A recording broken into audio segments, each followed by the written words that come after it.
नमस्कार, रीवा 24 न्यूज में आपका स्वागत। मैं हूं रीति। आइए देखते हैं क्या है आज की प्रमुख खबरें। मामूली जमीनी विवाद के चलते आपसी रिश्तों का हुआ खून, वहीं एक महिला हुई घायल। शहरवासियों को कोरोना महामारी को लेकर जागरूक करने पुलिस ने किया flag march. City cable network Rewa 24 की खबर का असर। शुरू किया गया खाद्यान्न सामग्री वितरण केंद्र, जरूरतमंदों को फ्री में मिलेगा खाद्यान्न। और आयुर्वेद महाविद्यालय में 18 से 45 वर्ष के लोगों को लगाया गया कोरोना का टीका। इन खबरों को आगे हम विस्तार से देखेंगे।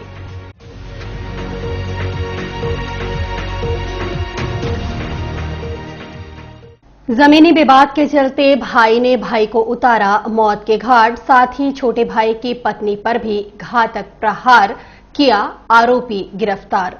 रीवा जिले के चोरहटा थाना क्षेत्र अंतर्गत ग्राम टिकिया निवासी दो भाइयों में पुराना जमीनी विवाद चल रहा था।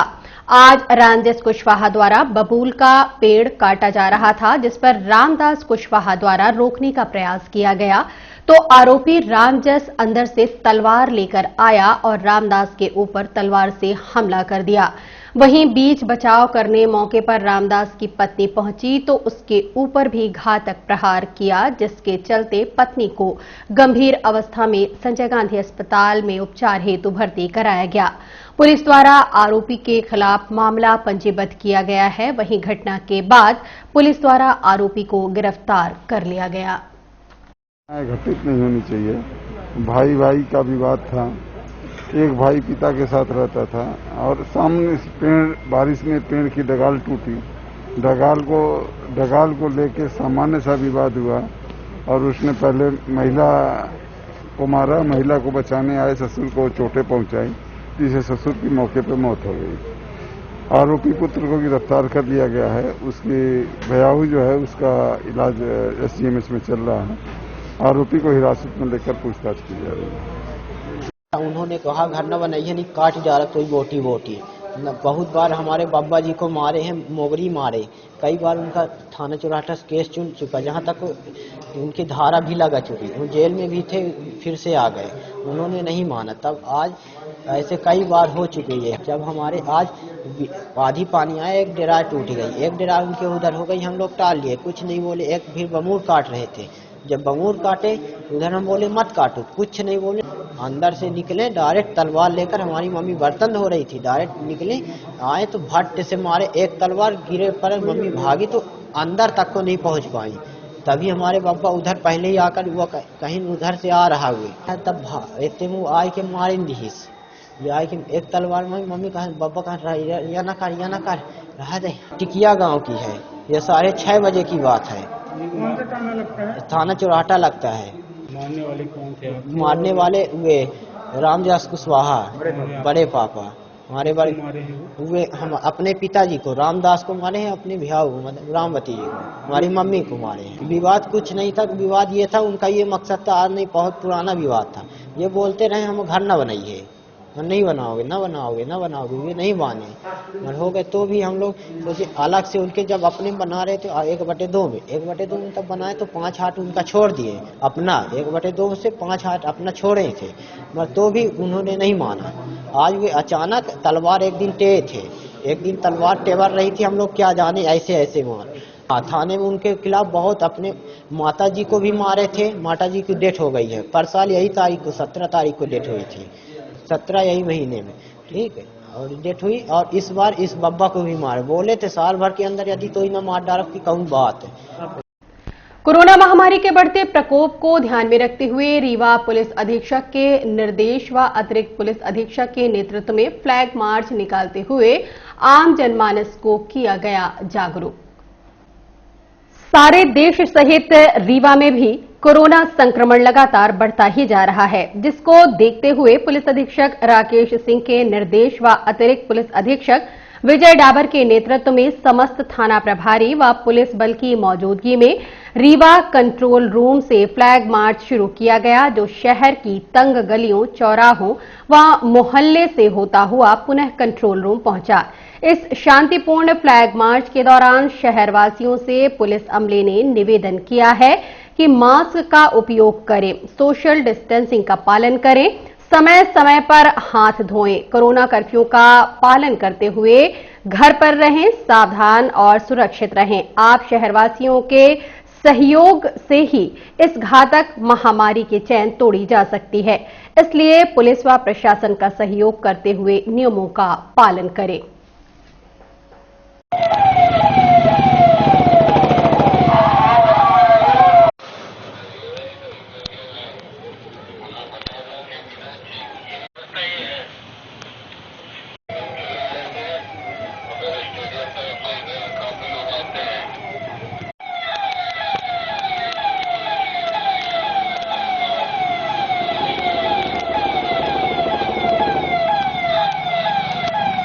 सिटी केबल नेटवर्क रीवा 24 की खबर का असर, खाद्य सामग्री वितरण केंद्र की हुई शुरुआत। सिटी केबल नेटवर्क रीवा 24 द्वारा विशेष कवरेज करते हुए आनंदपुर स्लम बस्तियों व भूखे सोने वाले रिक्शा चालकों की खबर प्रमुखता से चलाई गई थी। पिछले कोरोना महामारी के दौरान जरूरतमंदों हेतु शहर के समाज सेवियों व सामाजिक संगठनों द्वारा कच्चा खाद्यान्न व बना हुआ भोजन वितरण कार्यक्रम निरंतर चलाया गया था, लेकिन इस बार सभी चुप्पी साधे हुए हैं, जिसके चलते लोग भूखे सोने को मजबूर हैं। जिसको ध्यान में रखते हुए विंध्य व्यापारी महासंघ रीवा द्वारा गल्ला मंडी में खाद्यान्न वितरण केंद्र बनाया गया है, जहां से व्यापारियों के सहयोग से जरूरतमंद लोगों को आटा, चावल, दाल, तेल, नमक, मिर्च सहित अन्य खाद्य सामग्री निःशुल्क उपलब्ध करवाई जाएगी। आज से ही यह केंद्र शुरू किया गया है, जिसके उद्घाटन कार्यक्रम में Rewa collector Ilaiya Raja T, SP Rakesh Singh, अतिरिक्त पुलिस अधीक्षक शिव कुमार वर्मा, विंध्य व्यापारी महासभा अध्यक्ष नरेश काली, प्रहलाद सिंह, कमलेश सचदेवा, सुधांशु पाठक आदि उपस्थित रहे। इस संबंध में नरेश काली से बात की गई। इसके साथ साथ रीवा कलेक्टर से भी इस संबंध में बात हुई। उन्होंने क्या जानकारी दी, आप खुद सुने। आज है ना यह है कि मतलब हम लोग ना विंध्य व्यापारी महासंघ है, उनको तो सबसे पहले प्रशासन की ओर से हम लोग है ना बधाई देते हैं और धन्यवाद है ना कहते हैं कि उन्होंने अपना है ना योगदान इस कठिन समय पे ना दे रखे हैं। जब कोविड का है ना फर्स्ट वेव चल रही थी, तब भी है ना मतलब इन लोगों ने ना काफ़ी अच्छा काम किया है। सारे लोगों ने ना इसको है ना तारीफ भी किया है। ज़रूरतमंद लोग हैं, ये कठिन समय पे बहुत सारे लोगों का उस दिन कमा के उस दिन है ना खाने वाले लोगों को डेफिनेटली है ना प्रॉब्लम होती है। सो उसी टाइम पे इस प्रकार का है ना सामाजिक संगठन, व्यापारिक संगठन आगे आना जिले के लिए ना बहुत अच्छी बात है और प्रशासन भी लगातार इस दिशा में ना काम कर रहा है। अभी हमारी माननीय मुख्यमंत्री महोदय ने 3 महीने का रेशन ना देने के लिए ना निर्देशित दिए हैं। सो उसका काम भी हम लोग लगातार कर रहे हैं, बट उसके साथ साथ है ना और भी आइटम्स को है ना जरूरत पड़ती है। उसका हमारी सामाजिक संगठन ये विंध्य व्यापारी है ना संघ आज शुरुआत किए हैं और भी कुछ संगठन है इसमें ना हम लोग है ना शामिल कर सकते हैं।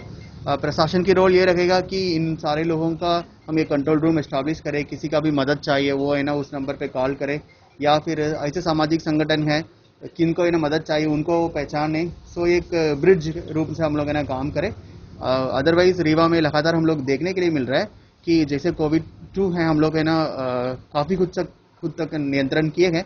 उसका वन ऑफ द रीज़न है कि हमारी है ना जनप्रतिनिधि, हमारी है ना सारे सामाजिक संगठन वो प्रशासन के साथ मिलकर काम कर रहा है और ये लगातार हमको सपोर्ट मिल रही है।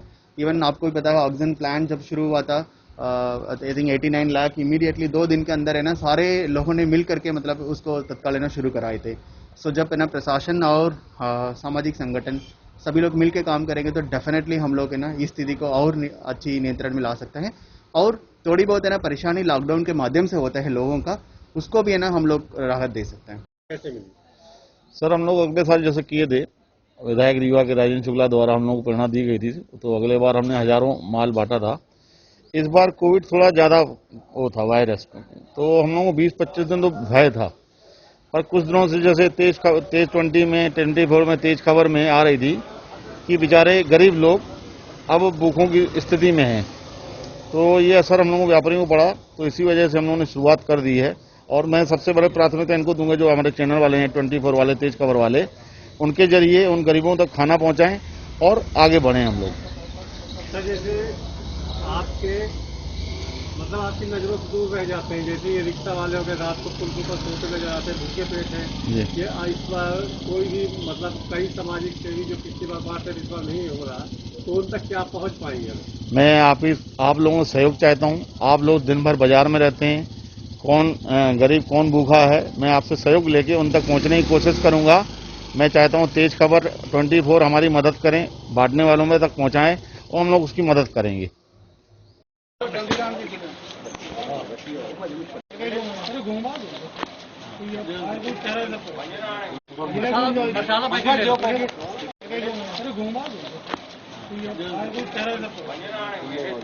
शासकीय स्वशासी आयुर्वेद महाविद्यालय रीवा में 18 से 45 वर्ष आयु वर्ग के लोगों को लगाया गया कोरोना का टीका। रीवा शहर के निपनिया स्थित शासकीय स्वशासी आयुर्वेद महाविद्यालय में 18 से 45 वर्ष आयु वर्ग के लोगों को कोरोना का टीका लगाया गया। आज एक काउंटर ही संचालित किया गया था। आने वाले समय में डॉक्टरों की संख्या बढ़ाई जाएगी।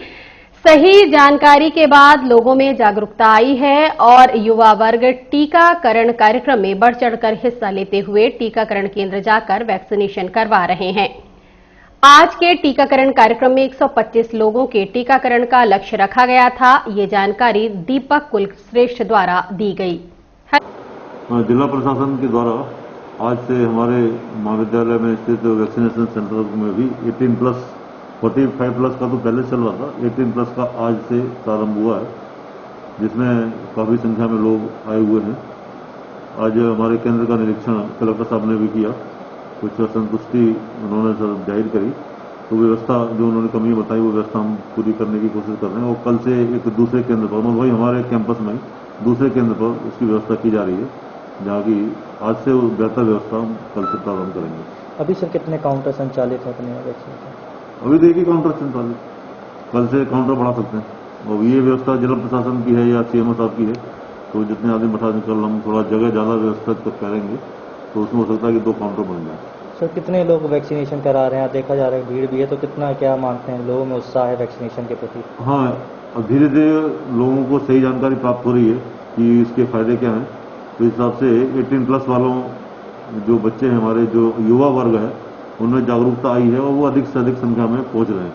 18 प्लस के ऊपर जो पहले चल रहा था 45 प्लस में, उसमें जरूर थोड़ी शिथिलता आ गई थी, उसमें कम लोग आ रहे थे। लेकिन 18 प्लस वाले में जैसे ही स्लॉट खुलता है वैसे ही लगभग वो 10-15 मिनट के अंदर पूरा स्लॉट बुक हो जाता है, ऐसा लोग कह रहे हैं। तो अधिकतम संख्या में लोग आ रहे हैं और अच्छी चीज है। सर प्रतिदिन के लिए क्या अभी दिया गया है कि कितने एक दिन में कितने इंजेक्शन लगने हैं? अभी शायद आज का 125 का टारगेट दिया सर, ऐसा मुझे पता चला है। वो प्रतिदिन जो है जिला प्रशासन या सीएमओ के द्वारा ये अलॉट होता है। विप्र सेवा संघ ने 4 लाख रुपए की मदद करते हुए किडनी पेशेंट की बचाई जान। सतना जिले के रामपुर थाना क्षेत्र अंतर्गत ग्राम मढ़ी निवासी मनीष अग्निहोत्री उम्र 22 वर्ष का किडनी खराब हो जाने के चलते अहमदाबाद और गुजरात में उपचार चल रहा था, जिसे किडनी ट्रांसप्लांट हेतु इंदौर लाया गया। मनीष की माताजी द्वारा किडनी दी गई, लेकिन उसके बाद भी लगभग 5 लाख रुपए का एस्टिमेट चौथाराम हॉस्पिटल से बना कर दिया गया था, जो परिवारजन देने में असमर्थ थे। ये जानकारी विप्र सेवा संघ के राष्ट्रीय अध्यक्ष राजीव शुक्ला को हुई। उसके बाद विप्र सेवा के सदस्य समेत राष्ट्रीय अध्यक्ष द्वारा 1.5 लाख रुपए एकत्र कर दिया गया। साथ ही संघ के पदाधिकारियों द्वारा 2.5 लाख रुपए प्रधानमंत्री कार्यालय से दिलवाए गए। इस प्रकार से 4 लाख का सहयोग विप्र सेवा संघ के प्रयास से मिला और मनीष अग्निहोत्री का सफल किडनी ट्रांसप्लांट हुआ और वह पूर्ण रूप से स्वस्थ है। इस संबंध में संघ के पदाधिकारियों से बात की गई। अभी कितनी है? छोड़ दें, पैसे की चिंता ना करें और पैसे की जिम्मेदारी मैं लेता हूं। तब राजीव शुक्ला सर और ब्राह्मण समाज और तथा ब्राह्मण समाज के तरफ से लगभग 1.5 लाख के आसपास मदद मिली और प्रशासनिक मदद राजीव सर ने दिलाई। प्रधानमंत्री से 2.5 लाख और मुख्यमंत्री से 1.5 लाख दिलाया, जिससे ऑपरेशन कराना आसान हो गया। अब मेरा ऑपरेशन हो गया है और ऑपरेशन होने के बावजूद भी राजीव सर की तरफ से रहने खाने पीने की व्यवस्था कराई जा रही है और इसलिए मैं राजीव सर और ब्राह्मण समाज का अपने हार्दिक दिल से धन्यवाद करता हूं, आभार प्रकट करता हूं और ईश्वर से कामना करता हूँ कि उनको भगवान सुख, समृद्धि, उन्नति और ऊंचाई प्रदान करें। आम बीनने गई युवती को सरहंगों ने भगा दिया, जिसकी शिकायत पर सरहंगों के खिलाफ मामला पंजीबद्ध किया गया है। बीती शाम रीवा के चौराटा थाना क्षेत्र अंतर्गत बहुरी बांध निवासी गायत्री तिवारी की पुत्री आंधी तूफान बंद होने के बाद अपने खुद के पट्टे की जमीन पर लगे आम बीनने गई थी, जहां पहले से महावीर तिवारी, मनोज तिवारी, सचिन तिवारी समेत अन्य लोग मौजूद थे, जो कि पुत्री को आम बीनने से मना करते हुए कहा, यह आम हमारे हिस्से में है, यहाँ के आम मत बीनो। जिसके बाद पुत्री वापस आई और अपने परिजनों को बताया, जिसके बाद गायत्री तिवारी अपने पति विनोद तिवारी के साथ थाने पहुंची और आरोपियों के विरुद्ध मामला पंजीबद्ध करवाया। ये जानकारी गायत्री तिवारी द्वारा दी गई। वहाँ पर छोटी लड़की का भेजन तुमको भगा दी, तो हम जब भगा दी तो हमें लाके आके बताई उसको, मतलब डांट के। तो हम जब गए तो हम ही कहीं के का कहा बस जा तो न हो है, सब हमारा आमा बगीचा है। कौन बताया? महावीर तिवारी, मनोज तिवारी, सचिन तिवारी, प्रदुमन तिवारी, रणजीत तिवारी, प्रदुमन ये धनपत तिवारी। कहाँ से लोग भगा दिए? बगीचा से। बगीचा हमारे सब नामे है। कहाँ पे है ये आपका बगीचा? बहुरी। धमकी क्या बोल रहे हो? धमकी जान से मारने के बोल रहे हैं भाई। दो लड़के हैं, उन्हें के रोड जगह से जाके रोड के उन्हें के द्वारा से रोड है। पेड़ को लेकर विवाद है कुछ? पेड़ को लेकर विवाद है कुछ? पेड़ को लेकर कुछ विवाद है? हाँ, जमीन हमारा आमा लगाए यहीं से, छोटे से आमा का पालन की समय लड़कियों का पाला था, हमारे नामे है आमा बगीचा सब। नगरवासियों ने पुलिस बल का फूलमाला से किया भव्य स्वागत। जैसा कि आपको विदित है, कोरोना महामारी के शुरुआत से ही रीवा पुलिस प्रशासन फ्रंटलाइन वर्कर के रूप में काम कर रहा है। अपनी जान हथेली पर रखकर शहरवासियों को सुरक्षित करने में लगे हुए हैं। इस समर्पण भाव को देखते हुए फोर्ड रोड रीवा में पुलिस प्रशासन का फूलों से किया गया अभिनंदन। इस संबंध में एडिशनल एसपी शिव कुमार वर्मा से बात की गई। ये लोगों का निश्चित रूप से पुलिस प्रशासन के ऊपर एक मनोबल बढ़ाने वाला कृत्य है। यहाँ पर हमारे पुलिस अधीक्षक महोदय के निर्देश पे लोगों को जागरूक करने के लिए, जनता को इस प्रशासन की कार्रवाइयों के साथ जोड़ने के लिए ये प्रयास शुरू किया गया है, जिसमें जनता के कुछ लोग हैं जो लगातार इसमें सहयोग कर रहे हैं। इसमें एक गाड़ी बनाई गई, उस गाड़ी को और तैयार किया जाएगा, जिसमें गली मोहल्लों में जो लोग बैठे रहते हैं और इकट्ठे हो जाते हैं और उसके बाद कोरोना का फैलने का जो डर लगातार बना रहता है, उन लोगों को जागरूक करने के लिए गाना गा के, समझा के कि आप अपने घरों में रहें, जब तक ये कोरोना कर्फ्यू चल रहा है उन नियम निर्देशों का पालन करें, जिससे आप और आपका परिवार सुरक्षित रहे, समाज सुरक्षित रहे, हमारा रीवा जिला सुरक्षित रहे। इसी प्रयासों के तहत ये कार्रवाइयाँ की जा रही हैं और लगातार अब ये कार्रवाइयाँ जारी रहेंगी, जिसमें गली मोहल्लों में, मेन चौराहों पर इसके माध्यम से लोगों को प्रशासन के साथ जोड़ा जाएगा और लोगों से अनुरोध किया जाएगा कि वो अपना और अपने परिवार का ख्याल रखें, एक दूसरे की मदद करें। धन्यवाद। जय हिंद। तो कम से कम अपनों के लिए केवल सोशल डिस्टेंसिंग का पालन करेंगे। सभी से निवेदन है, जो सामने मैं देख रहा हूँ जो भीड़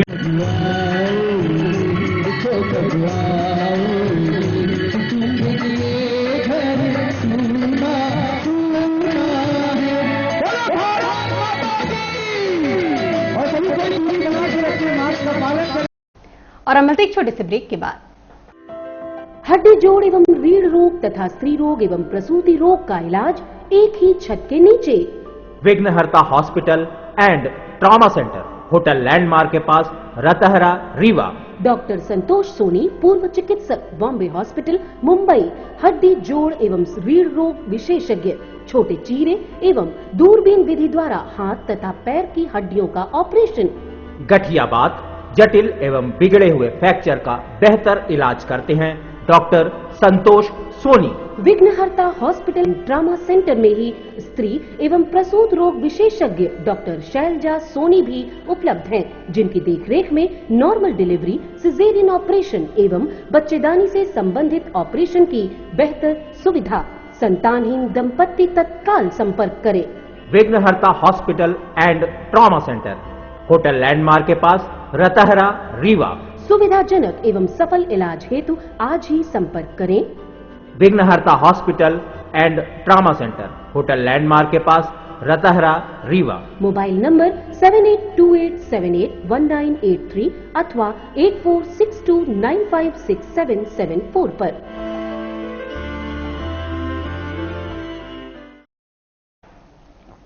सामाजिक कार्यकर्ता ने प्रदेश सरकार से बेरोजगार युवाओं को बेरोजगारी भत्ता दिए जाने की मांग की है। रीवा जिले के सामाजिक कार्यकर्ता बीके माला द्वारा वीडियो जारी करते हुए प्रदेश के मुख्यमंत्री शिवराज सिंह चौहान से मांग की गई है कि 18 से 40 वर्ष के बेरोजगार युवकों को 5 से 10 हजार रुपए का बेरोजगारी भत्ता प्रदान किया जाए, क्योंकि 18 से 40 वर्ष आयु वर्ग के लोग जो बाहर रहकर अपना व अपने परिवार का भरण पोषण करते थे, वो कोरोना महामारी के चलते शहर से पलायन कर अपने घरों में खाली बैठे हैं, साथ ही आर्थिक समस्याओं का सामना कर रहे हैं। आप भी सुनिए बीके माला द्वारा जारी किए गए वीडियो को। मध्य प्रदेश शासन से विनम्र अनुरोध है कि हमारा मध्य प्रदेश ग्रामीण अंचल का क्षेत्र है, अधिकतर ग्रामीण क्षेत्र के और किसान, मजदूर, व्यापारी ऐसे तमाम क्षेत्र के रहवासी हैं जिनके बच्चे 18 साल से लेके और 40 साल तक जो बेरोजगार युवा हैं वो अधिकतर अपने अपने गांवों में हैं और शहरों से पलायन होकर गांव चले जा चुके हैं। और आज कृषि प्रधान देश के अधिकतर मध्य प्रदेश के रहवासी हैं। आज ये स्थितियां हैं कि उनके जो फसल आई है, फसल प्राप्त हुई, वो सेल नहीं हो पा रही हुई हैं और ऐसी ही परिस्थिति में उनकी बीमारी, उनके इलाज व उनके पुनर्वास व व्यवस्था के लिए कहां से धन इकट्ठा होगा या कहां से आमदनी प्राप्त होगी। तो हमारी माननीय मुख्यमंत्री जी से विनम्र अनुरोध है कि मध्य प्रदेश के तमाम युवाओं को जो बेरोजगार हैं, बेरोजगारी भत्ता के रूप में उन्हें न्यूनतम 5,000 से लेकर 10,000 तक की राशि उनके खाते में दी जानी चाहिए। उनका रजिस्ट्रेशन होना, ऑनलाइन रजिस्ट्रेशन होना चाहिए। उसके माध्यम से उन्हें 5,000 से अधिकतम 10,000 की राशि उनके खाते में दी जाए, ताकि वो अपने परिवार के, अपने व्यक्तिगत जीवन की और अन्य बीमारियों का इलाज करा सकें। ऐसी महामारी को व्यवस्था में देखते हुए मध्य प्रदेश शासन, माननीय मुख्यमंत्री शिवराज सिंह चौहान से हमारा विनम्र अनुरोध है कि मध्य प्रदेश के तमाम युवाओं को लेकर उनके खाते में राशि प्रदान की जानी चाहिए। और चलने से पहले एक नजर आज की प्रमुख खबरें। मामूली जमीनी विवाद के चलते आपसी रिश्तों का हुआ खून, वहीं एक महिला हुई घायल। शहरवासियों को कोरोना महामारी को लेकर जागरूक करने पुलिस ने किया flag march. City cable network Rewa 24 की खबर का असर, शुरू किया गया खाद्यान्न सामग्री वितरण केंद्र, जरूरतमंदों को फ्री में मिलेगा खाद्यान्न। और आयुर्वेद महाविद्यालय में 18 से 45 वर्ष के लोगों को लगाया गया कोरोना का टीका। आज की खबरें बस यहीं तक। नई खबरों के साथ हम होंगे पुनः उपस्थित। इजाजत दीजिए रीति को। नमस्कार।